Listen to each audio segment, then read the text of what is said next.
A prong collar is bad for dogs. Stay right there and you'll find out.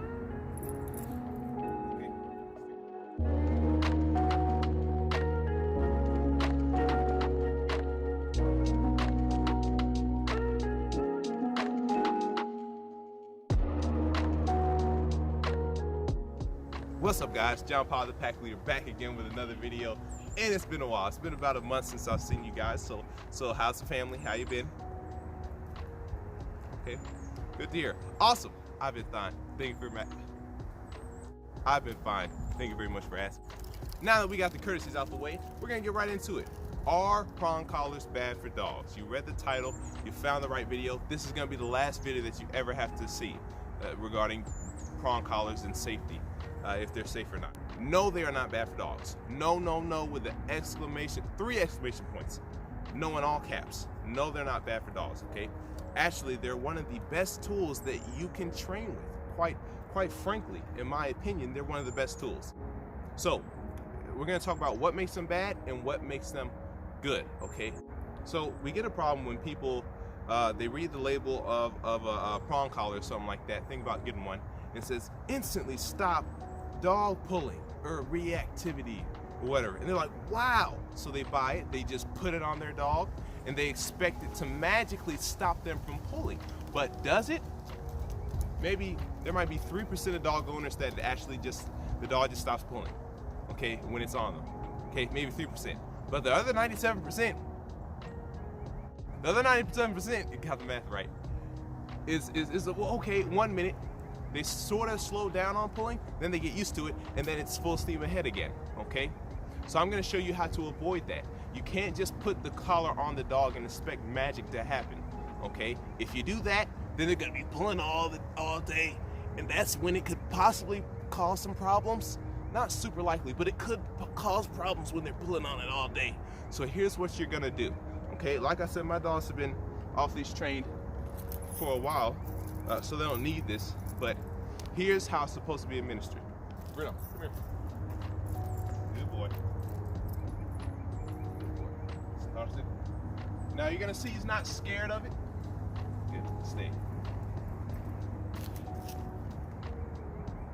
There we go. Good boy. Now you're gonna see he's not scared of it. He's not running from me. He's not, absolutely terrified. Okay. That is what it is, okay? Because a prong collar is not meant to be pulled on at all times. It's really supposed to be sitting on the neck until there's an offense made, okay? So say we're gonna walk, right? Come on. Okay, beautiful example, okay? So we're walking, right? We're walking. The only time he feels the prong collar is when I'm making a correction. So I'm not letting them pull on it all day, right? Okay, it's designed to have a loose leash, and when the dog does decide to pull, there's a sharp correction, and then he corrects himself, and it's back to not feeling the prong collar. That's how it's supposed to be, okay? So let's take a look at this. So as you can see, okay, the prong collar does have points on it, right? But if you notice this contraption, in fact, I think we don't need you anymore, B. We're gonna get you out of here, buddy. If I can get it off. Yeah, thank you. Okay, stick around. Okay, so you'll notice it has rounded tips on it, okay? I put this on myself before I ever put it on my dog, and it doesn't hurt, okay? Even when you pull on it, okay? Now here's what makes this so special and such a great training tool, okay? When you pull, when you make a correction, okay, you got it. Oh, my hand isn't as big as it's neck. There we go. You got it, and when you pull, it pulls this chain, which pulls this around, and it closes all the way around the dog's neck. So all the points connect with the dog once you pull in the back, okay? So it's not creating a choking sensation like a martingale's not as bad, like a flat buckle collar. It's not all right here. It spreads out and creates an even correction like that, okay?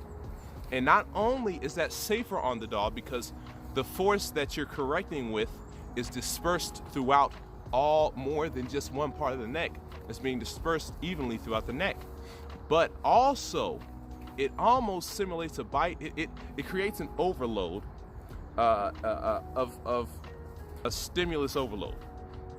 So if a dog's loading, say a dog sees another dog or something, and you're getting them trained out of it, and you know he sees it and starts to go, as soon as he says, you correct a nice pop like that, you correct, and he's out of that mindset, okay? Because it causes so much of an overload to the stimulus. It's like, whoa, what'd you say, boss? I'm back. I'm back. It snaps him out of a fixated, a lock-on state, okay? So this is literally, this thing right here, one of the best things you can have. Now, I don't use them anymore. I will, but I don't use them too much anymore, even training clients' dogs, because the slip lead does a very similar thing. And they're just way faster to put on, way easier, okay? So this really should be the last video you ever have to watch about this, because at the end of the day, I know you hear all kinds of people saying, oh, well, prong collars aren't bad. It's just people misuse them and make them look bad, okay? So I really explained what that meant, okay? Because a lot of people, you know, non-dog trainers, just owners who's just trying to stop their dog from pulling or what have you, they put it on the dog and they expect it to work like magic, just the dog figure it out, okay? But it's really meant for a training tool. It does instantly stop pulling if you correct it. If you correct, as soon as they start pulling, you correct, you pop back on the leash, you know, or whatever you're trying to correct, it can instantly stop them, but you have to use it as a training tool. It's not magic. You put it on your dog and all is well. It doesn't usually work like that, okay? So if you're interested, I have another video talking about how to really use a prong collar. I think it's called something like how to introduce a dog to tools, something like that. Well, whatever it's called, you can click the card right here, should be right here, then click the video and watch that. But I hope you learned something, guys. If you did, click the thumbs up. Please, if you like these kinds of videos, I've just gotten a lot of free time, so I'm going to start back posting again, hopefully once a week, hopefully if all goes as planned. So if you like these kind of videos, you're trying to get your dog to the next level, consider subscribing.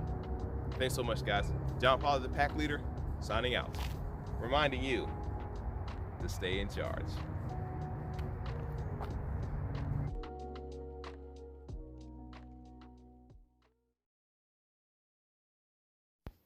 All right, thank you guys so much again for watching the video.